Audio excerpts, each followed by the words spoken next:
Iniyan Robert வணக்கம். ஏன் சிரிக்கிறீங்க கண்ணன்?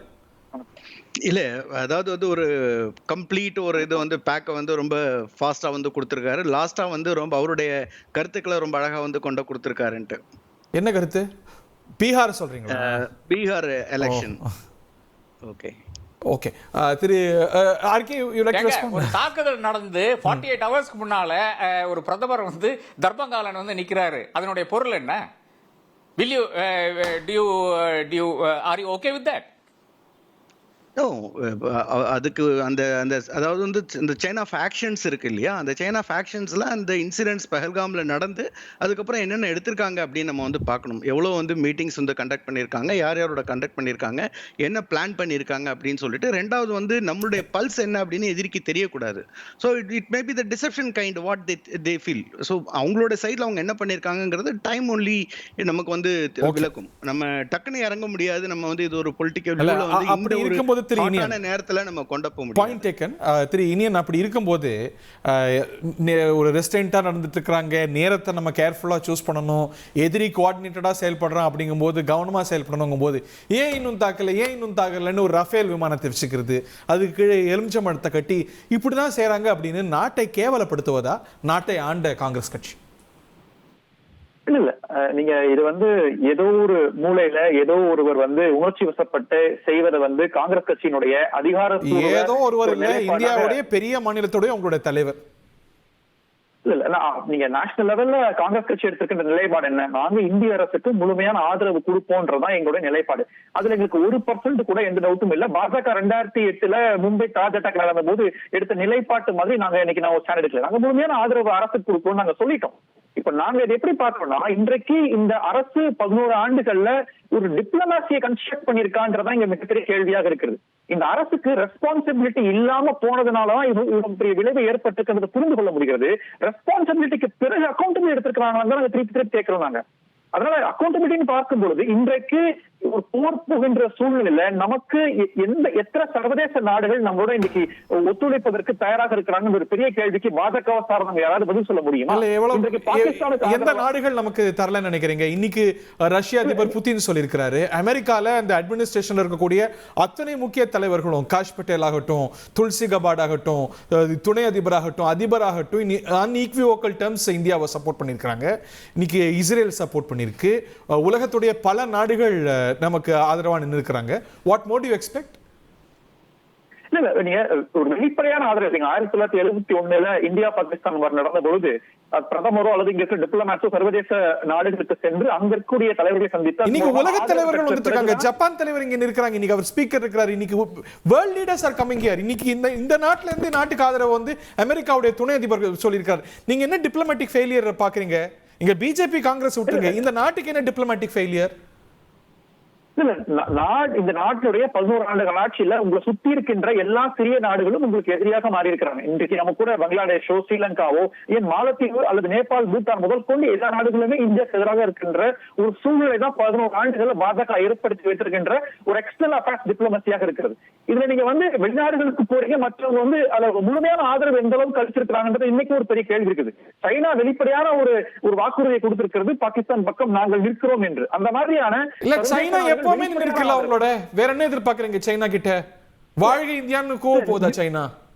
இல்ல நீங்க ஒரு நடுநிலைத்தன்மை இருக்கிறது கூட நம்மளுடைய இந்தியா சீனா உறவுகள் வந்து மகாபலிபுரம் இல்ல நீங்க எடுத்துக்கோ. அப்புறம் நீங்க சீன பிரதமர் மகாபலிபுரத்தை கூட்டிட்டு வந்து நீங்க இளநீர் கொடுத்ததுலாம் எந்த வகையில உங்களுக்கு அவுட்புட் கொடுத்துருக்கு? அப்போ நீங்க இல்ல உலக தலைவர்கள் சந்திப்பாங்க, பிளசன்ட்ரிஸ் எக்ஸ்சேஞ்ச் பண்ணிப்பாங்க, அன்னைக்கே வணக்கம் சொன்னீங்கன்னு கேக்குறதா?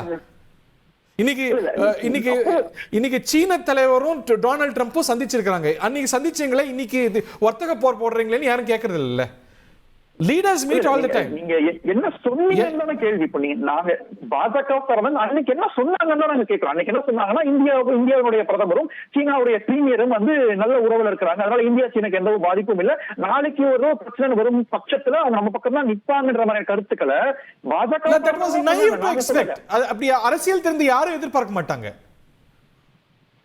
அப்போ ஏதோ ஒரு வகையில இன்றைக்கு வந்து உங்களுக்கு நெய்பரிங் கண்ட்ரியா இருக்கக்கூடிய சீனாவுக்கு எதிராக நிற்கிறது. சர்வதேச அரங்கில் ஐரோப்பியன் யூனியனை உங்களுக்கு ஜெய்சங்கர் வந்து எதிர்ப்பு தெரிவித்திருக்கார். அவங்க வந்து இந்தியாவுக்கு ஆதரவாக நிற்க மாட்டாங்க போன்ற கருத்துக்கள் ஐரோப்பிய யூனியன் எதிர்த்து மன்மோகன் சிங் அந்த காலத்துல இல்ல வேற எந்த ஆட்சி காலத்திலயும் சொல்லுங்க, ஐரோப்பிய தேசங்கள் இருக்கிற நாடுகளோ இல்ல நீங்க அமர்ந்திருக்கக்கூடிய யூகேவோ இந்தியா சேர்தான் சரின்னு பாராட்டு பத்திரம் வாய்ச்ச காலங்கள்லாம் சொல்லுங்க எனக்கு. இல்ல நான் என்ன சொல்றேன்னா, இப்ப நீங்க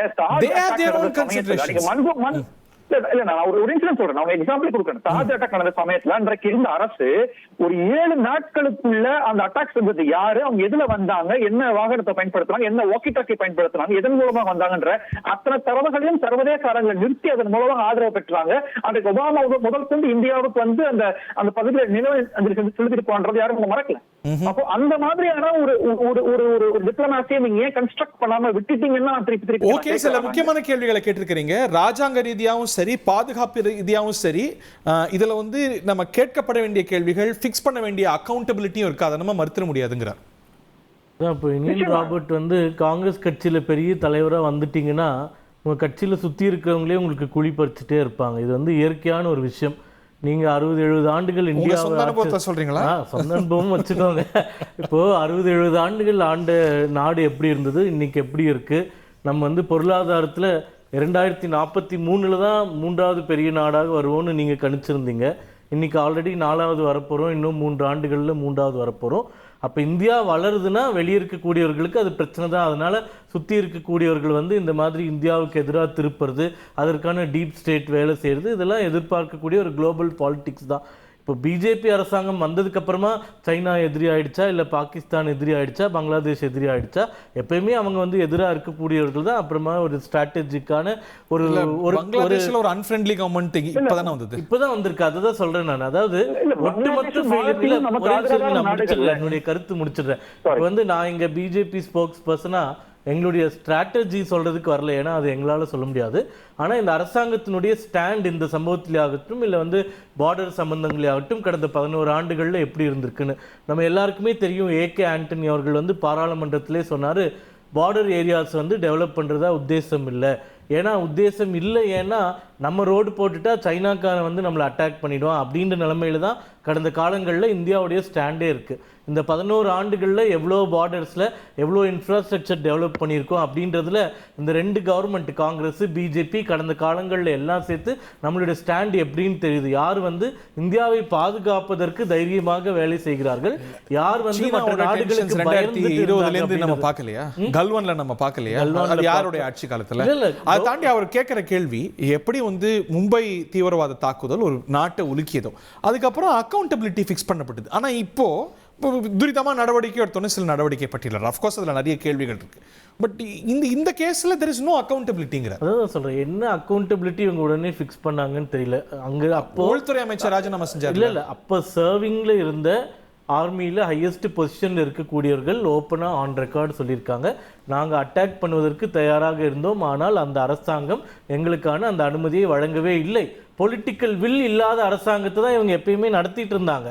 இப்போ இங்கே வந்து உரி அட்டாக் நடந்ததுக்கு அப்புறமோ பாலாகோட் நடந்ததுக்கு அப்புறமோ நம்ம பண்ண சர்ஜிக்கல் ஸ்ட்ரைக்கோ ஏர் ஸ்ட்ரைக்ஸோ பண்ணக்கூடிய தைரியம் உங்க மன்மோகன் சிங் அவர்களுடைய அரசாங்கத்துக்கு இல்லவே இல்லை அப்படின்றது இந்த நாடே பார்த்துட்டு. ஒரே நிமிஷம் முடிச்சிடறேன், இன்னும் 2 சொல்லிட்டு அப்புறம் நீங்க பதில் சொல்லுங்க. இப்போ இண்டஸ் வாட்டர் ட்ரீட்டி அக்ரிமெண்ட் வந்து அந்த காலத்துல போட்டோம். நம்ம 1971 வாரப்ப கூட சஸ்பெண்ட் பண்ற அளவுக்கு நம்ம துணிஞ்சதில்லே. ஆனா இன்னைக்கு அதை சஸ்பெண்ட் பண்றது சொல்லிட்டு இன்னைக்கு அவ்வளோ டேம்ஸ் க்ளோஸ் பண்ணியிருக்கோம். நீங்க இவ்வளோ கேள்வி கேட்குறீங்களா? கேப்டன் அபயன்ஸ் 2019 இந்த உரி புல்வாமா அட்டாக் வந்ததுக்கு அப்புறமா அப்பதான் முதல் முறையா இண்டஸ் வாட்டர் ட்ரீட்டி அந்த நதி படுகைகள்லாம் நம்ம முதல்ல ஹைட்ரோ ப்ராஜெக்ட்ஸ் ஆரம்பிக்கிறோம், புதுசா டேம்ஸ் செக் டேம்ஸ்லாம் கட்டுவதற்கு ஆரம்பிக்கிறோம். இன்னைக்கு உங்க கூட்டணியில் இருக்கக்கூடிய அமைச்சர்கள் இல்ல எம்பிக்கள்லாம் என்ன சொல்றாங்கன்னா, நீங்க வந்து இண்டஸ் வாட்டர் ட்ரீட்டி அபயன்ஸ்ல வச்சதுனால ஒரு பிரயோஜனமும் இல்லைன்றாங்க. 6 வருஷமா தூங்கிட்டு இருந்தாங்களான்னு தெரியல. 6 வருஷமா இந்த இடங்கள்ல எவ்வளவு அதிகமான ப்ராஜெக்ட்ஸ், எவ்வளவு டேம்ஸ், எவ்வளவு செக் டேம்ஸ், எவ்வளோ ஹைட்ரோ ப்ராஜெக்ட்ஸ் நம்ம ஆரம்பிச்சிருக்கோம், அவர்களுக்கு எவ்வளோ பெரிய பாதிப்பு தடங்களை நம்ம ஏற்படுத்த முடியும், இந்த எந்த விஷயங்களுமே தெரியாம இந்த நேரத்திலையும் இதை சஸ்பெண்ட் பண்ணிட்டீங்கன்னா அபயன்ஸ்ல வச்சுட்டீங்கன்னா என்ன பெருசா சாதிச்சு போடுறீங்க அப்படின்னு கேட்குறாங்க. அதாவது சாம் மானெக்ஷா அவர்கள் சொல்லுவார், வார்ல ஜெயிக்கிறது பொறுத்த வரைக்கும் 90% வெயிட்டிங் 10% ஃபைட்டிங்னு சொல்லியிருக்காரு. நாங்க வந்து இனிமே வரக்கூடிய அடுத்த 100 ஆண்டுகளுக்கு 200 ஆண்டுகளுக்கு இந்த நாட்டை பாதுகாப்பாக வைப்பதற்கு அனைத்து இன்ஃப்ராஸ்ட்ரக்சர் டெவலப்மெண்ட்ல இருந்து ஸ்ட்ராட்டஜிக்கல் டெவலப்மெண்ட்ஸும் நாங்க பண்ணிட்டு தான் இருக்கோம். அதனுடைய அடிப்படை தான் இன்னைக்கு பாகிஸ்தானுடனான பல விஷயங்களை தடை செய்தது. மெயில் சர்வீசஸ்ல இருந்து டிரான்ஸ்போர்ட்ல இருந்து இன்னைக்கு மட்டுங்க அவங்க ஏர் ஸ்பேஸை நம்ம ஸ்டாப் பண்ணதுனால ஒரு நாட்களுக்கு பாகிஸ்தானுக்கு பல 100 கோடி ரூபாய் இழப்பு ஏற்பட்டு கொண்டிருக்கின்றது. மற்ற நாடுகளும் அவர்கள் ஏர் ஸ்பேஸை பயன்படுத்துவதற்கு தயங்கிக் கொண்டிருக்கிறார்கள். இந்த மாதிரி 1000 விஷயங்களை நம்ம சொல்லிட்டு போக முடியும். இதே மன்மோகன் சிங் அவர்கள் அரசாங்கத்தில் பாகிஸ்தானுக்கு எதிராக என்ன பண்ணீங்க? FTAFல பாகிஸ்தானை கிரே லிஸ்ட் பண்றதுக்கு எங்க அரசாங்கம் தாங்க முயற்சி பண்ணி கிரே லிஸ்ட் பண்ணியிருக்கோம். மோஸ்ட் ஃபேவர்டு நேஷன் ஸ்டேட்டஸை பாகிஸ்தானுக்கு 60 ஆண்டு காலம் கொடுத்து வைத்திருந்தது யார்? இன்னைக்கு அதை எடுத்தது யார்? அதனால சமரசமின்றி அடுத்த 100 ஆண்டுகள், அடுத்த 200 ஆண்டுகள் அவர்களை ஒரேடியாக காலி செய்வதற்கான பணிகளை கொஞ்சம் கொஞ்சமாக செய்து கொண்டிருக்கிறோம்.